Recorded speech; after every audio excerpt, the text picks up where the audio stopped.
dozen people, a dozen writers who are writing about all kinds of issues, whether it's health policy, social policy, defense policy, whatever. And also we're pushing back against the media and the parties whenever they engage in politics. Like I said, we've got a Facebook group. Now, let's see, I had to buy a domain, talkissues.org. I think that cost me $9. The design for it, the nice logo we got, was donated by a friend of ours at Development Sidestep Media. The writers are just writing because they feel passionately about the issues. And we did this all in about 3 or 4 weeks. It doesn't cost a lot of money. It doesn't take a lot of time. The blog is just a WordPress blog. We use a pretty standard template. And that's that. That's all it took us to do. So again, once we had that vision, once we had that sort of, okay, what are we trying to achieve? We got a band of people who were ready to do that. And there we are in 3 or 4 weeks. Now, I know working for a large media organization, The Guardian probably couldn't have done that. I mean, there were things we've been talking about for months we never got around to doing before the election. But for us, we could do this in 3 or 4 weeks. So I'll leave you with this question. This is a bit of a riddle. How many psychiatrists does it take to change a light bulb? Anyone? Anyone? I told you there was audience participation. 1, but the light bulb has to want to change.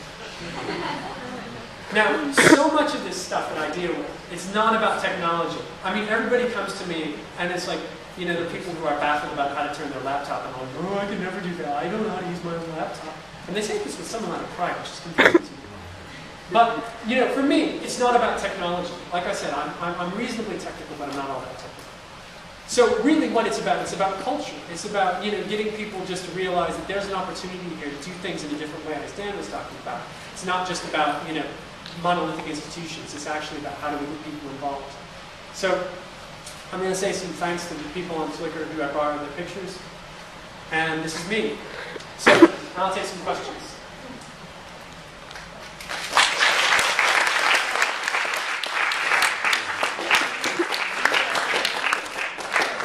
So any questions?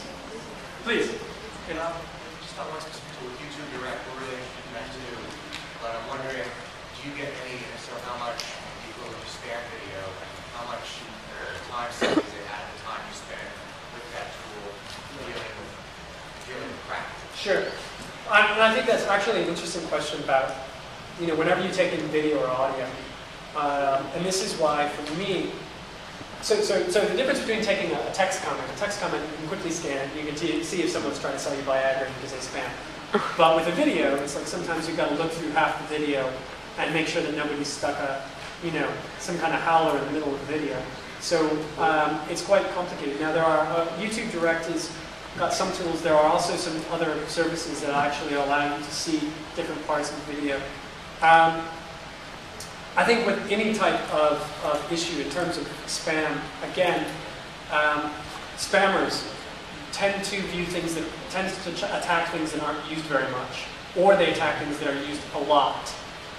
Now, I think one of the key things is to have a very specific call to action, to actually have a moderation policy to begin with. So whether it's audio or video or even text comments, make sure that you've got some house rules for what you are wanting to take in. Because I mean, there's a joke a friend of mine says, what we call moderation, they call censorship. So everybody goes, you're censoring me, you're censoring me. No, this just kind of fell foul of our house rules. So I think, you know, one thing about YouTube Direct, what I would say is that I still find a lot of use and someone says, you know, we want to generate a content platform. I said, we already have one. It's called the internet. So a lot of what I do is actually go out and filter before and search before, and instead of, you know, having to set up another piece of infrastructure and stuff like that, I just, you know, kind of pre-filter that already. So I don't really necessarily think you need to use YouTube Direct. I think there are some interesting elements of it, especially if you want to have video on the site. It gives you some ways to leverage it. But I still think there's a lot of value in just seeing what's out there already and not even worrying about setting up some infrastructure. And I think the other thing I would say is, one of the things that's helped me along the way is, people say, well, how do you know who this blogger is? And so most of the bloggers I interact with, I either know personally, or I've you know, kind of done verification on them as a source. And so, you know, whether it's Global Voices or a blogging network who you had some participation from before, you have some knowledge of who they are, what their agenda is, where they're coming from. and you can kind of assess that video or assess that product and, you know, that contribution. So I think, you know, I'm always a little hesitant to sort of set up a new intake channel, especially if you don't have the resources to do the moderation. I mean, The Guardian now has about 9 full-time moderators. That would make follow-up questions how many people you have. Yeah. Now, the interesting thing is we've got 9 full-time moderators. 80% of our moderation resource is directed to our Huffington Post style site called Comment is Free. So we have a huge network of blogs, which is, when I was blogs editor, what I was responsible for.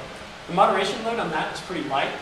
Even on sport, the only moderation problems we ever had in sport were the big 4 footy teams in the UK, so Man United, Liverpool, Arsenal, and that other one I don't remember.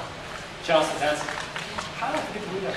Anyway, you know, but like cricket commentators, they're painfully low. But most of the light was on, you know, the kind of incendiary commentary we had. And that was 80% of our moderation resource. The rest of it, people knew why they were there and they knew what you know, what was required of them. So I think that's another thing. You know, one of the things I say about blogging is you get the response you deserve. So a lot of people, they say, we're not getting much engagement. We should shout more. Then we'll get more people involved. The more you shout, the more people shout back. And the more moderation resource you have, and it sets a negative tone and negative feedback. So there are a lot of ways that with just sort of starting off behaving the way you want to behave and being really clear about the contributions that you want, you can head off a lot of that moderation resource. I think so. That's what I would say. Other questions?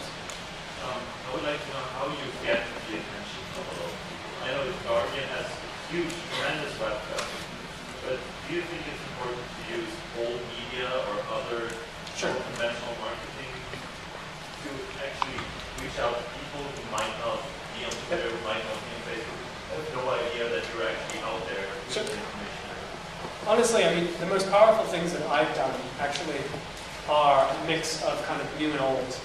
So when I worked at the BBC, World Had Your Say, you know, we would get occasionally, if we did something in Africa, we would try to make sure that we had a producer in Africa with a very traditional radio setup, because the phone lines were bad, the mobile phone connections were bad, we could take text messages, but we wanted to have direct contributions.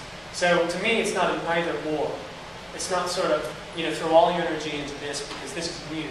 It's actually where you use both to kind of do something that's an interesting hybrid. So, you know, and I think, you know, there's still a lot of valid, very traditional journalism methods you can do to sort of jumpstart that engagement and conversation. So I think, you know, old media still has a lot of ways that it can engage people. It's just sort of leveraging the mix of the new and the old. And again, you know, what we find at The Guardian is that our audiences in sort of the paper and the website are actually quite different. I mean, you know, we've got 300,000 or so people who buy the newspaper. We've got 37 million people in a month that come to our website. There's going to be a difference there. So, yeah, I think smart use. You know, I know Gazety in Poland, and they actually have ways where people can send in contributions by mail. So if somebody's not online, you know, you can still get contributions. And I think, you know, making smart use of what already exists, the old media, and then wedding with new media. I think the only thing about it is the engagement stuff, the engagement element of that.